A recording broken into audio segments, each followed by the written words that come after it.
Hi. Okay, great. I think that's good. Hey everybody, welcome back. I'm so excited that you're here. I'm so excited that I'm here. A life update. I moved to Chicago. So welcome to the new studio slash dining room slash kitten playpen. Where she is. So on my Patreon, which you can subscribe to down below, I have some people asking some very specific questions. So Michael Sappington asking about a method book for newgrass slash Bush style rhythm, Sam Bush style rhythm. And I thought that was really interesting. Sam does have a DVD out on rhythm for the mandolin, which you should check out. It's on Homespun.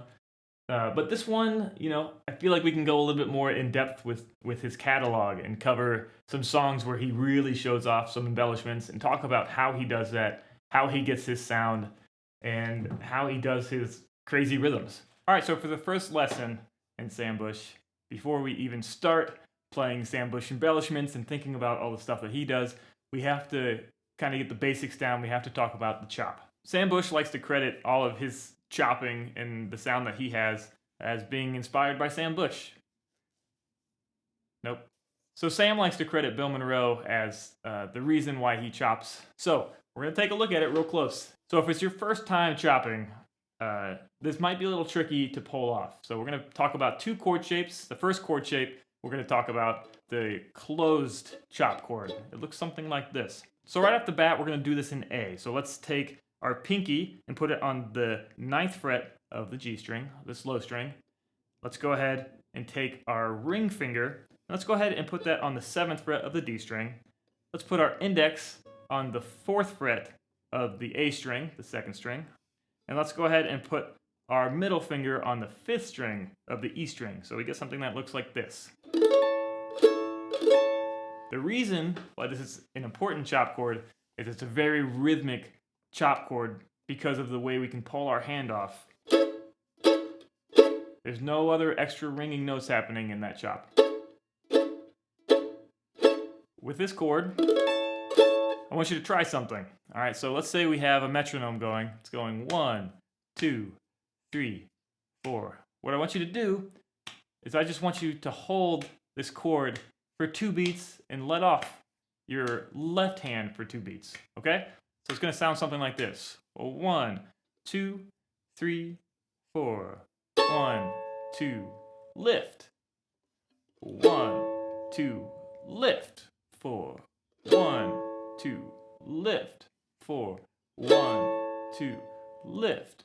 4. So I'm hitting all the strings at once with the pick, holding, and then lifting with my left hand. Now you might notice I'm not lifting my fingers completely off. The reason we don't do that is because we want to stop the ringing of the note. If we did that, you still get a little bit of ringing there. It also allows us to put our fingers back really quickly, so when songs are going by, say this fast, could you imagine lifting your fingers off and putting them back down? That would be nearly impossible.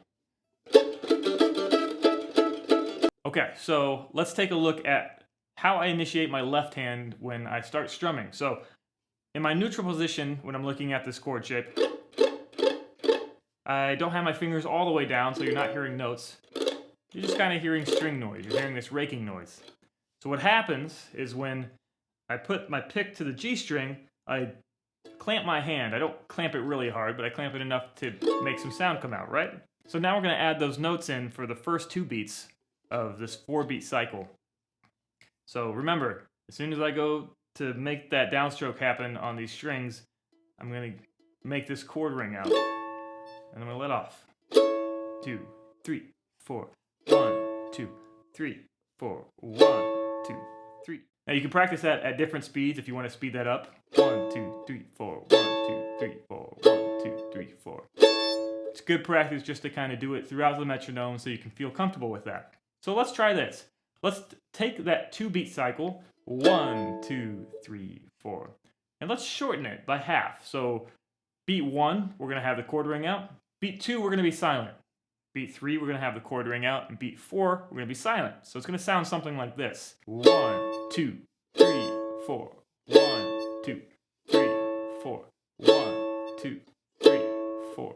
So you might notice that I'm holding it out for the entire length of that 1. So it's 1. And as soon as we get to 2, I'm lifting my left hand fingers up. 1, 2, 1, 2, 1, 2. Let's make it a little bit more challenging. So let's divide that by half again. So 1, 2, 1, 2, 1, 2, 1, 2, 1, 2. Halfway between 1 and 2, I'm breaking off that chop even quicker. 1 and 2 and 1 and 2 and 1 and 2 and 1 and. So on the end of 1, we're going to break that chop up. We're going to lift our left hand fingers up. It's going to stop that ringing. So 1 and 2 and 1 and 2 and 1 and 2 and 1 and 2. So we have one more speed to go. Let's try it fast enough to where we get through the strings and we lift our fingers up immediately afterwards. So instead of this, it's a lot quicker. Homework piece number 1, I want you to learn how to do this chop with these exercises that I've given you. Start with a 2-beat cycle and then keep making it smaller and smaller until you feel very comfortable with the coordination of the right and left hand. It's something that you're going to have to get used to. It can be chunky and weird at first, but I promise it gets better. Homework piece number 2 is I want you to go look at some of your favorite mandolin players. Since we're looking at Sam Bush, go look at some Sam Bush videos and see how long he likes to hold his chord out and give it a listen.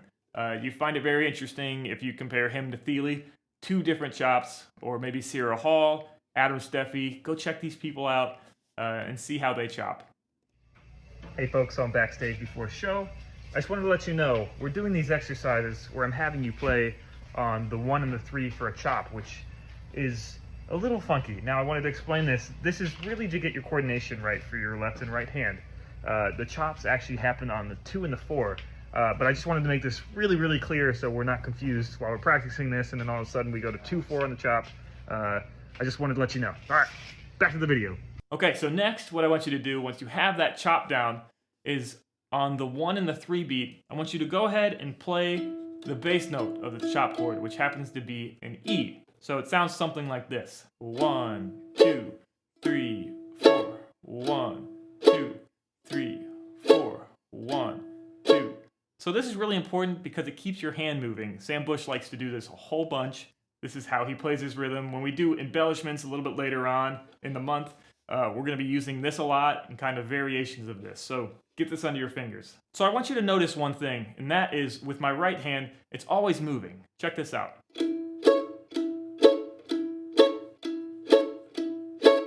So when I hit that 1 and 3, my hand is moving as if I'm chopping the whole chord. Now it doesn't have to go all the way down, but it should be close. So I find it easier to stay in time when I have something moving consistently. I can feel whether I'm slowing down or speeding up. Adding the bass note subdivides the beat even more. So that time between notes is smaller, so it's easier to tell differences. So homework assignment number 3 is to work on that bass chop where the bass is on the 1 and 3 and the chop is on the 2 and the 4. And work through the metronome. Work at slower speeds, so something like this.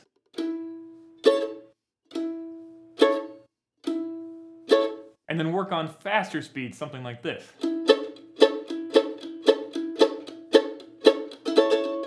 All right, that's all very cool. Now I want you to work on one more variation for that chop chord. What we're gonna do is, instead of 1 note on the bass note, we're gonna have 2 notes. So it's gonna sound something like this.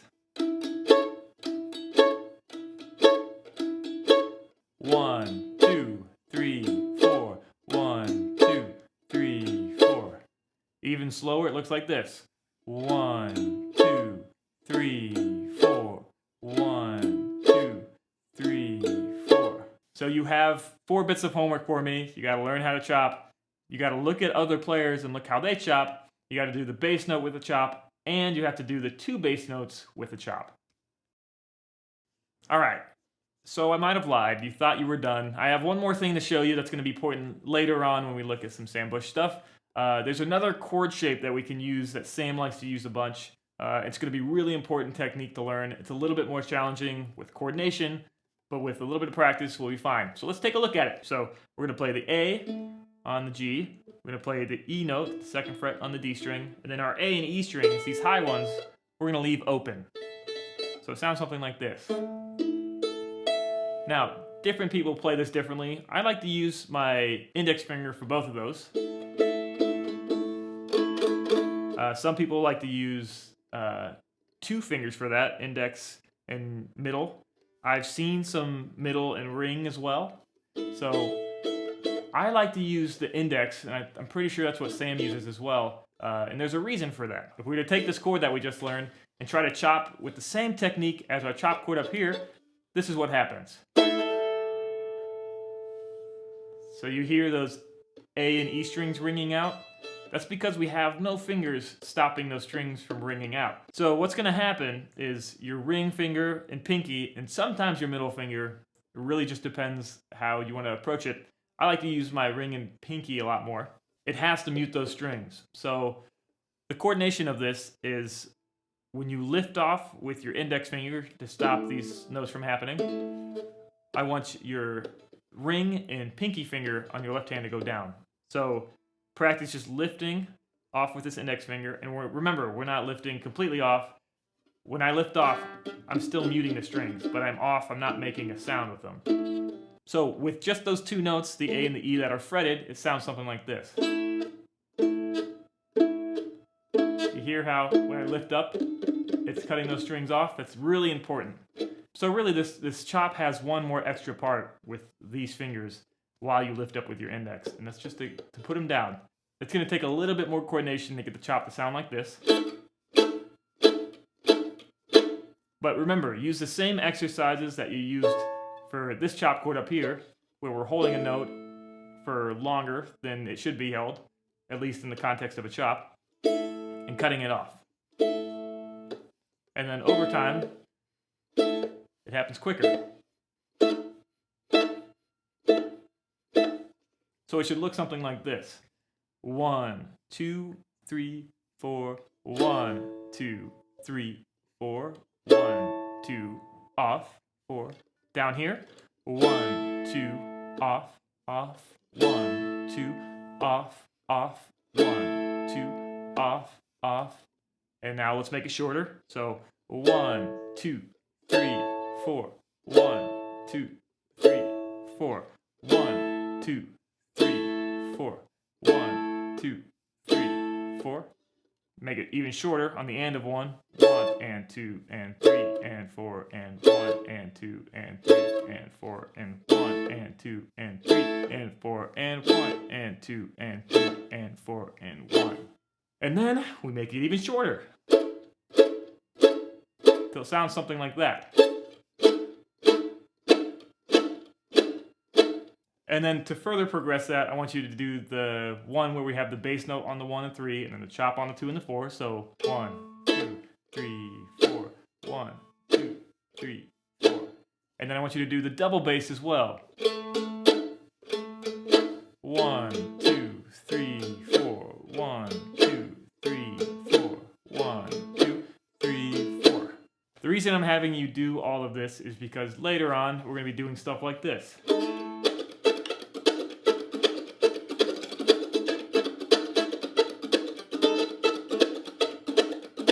So if you want the homework assignments and the sheet music for this, please, please, please sign up for my Patreon. It supports me to keep making videos like this for you so that we can keep this mandolin world churning.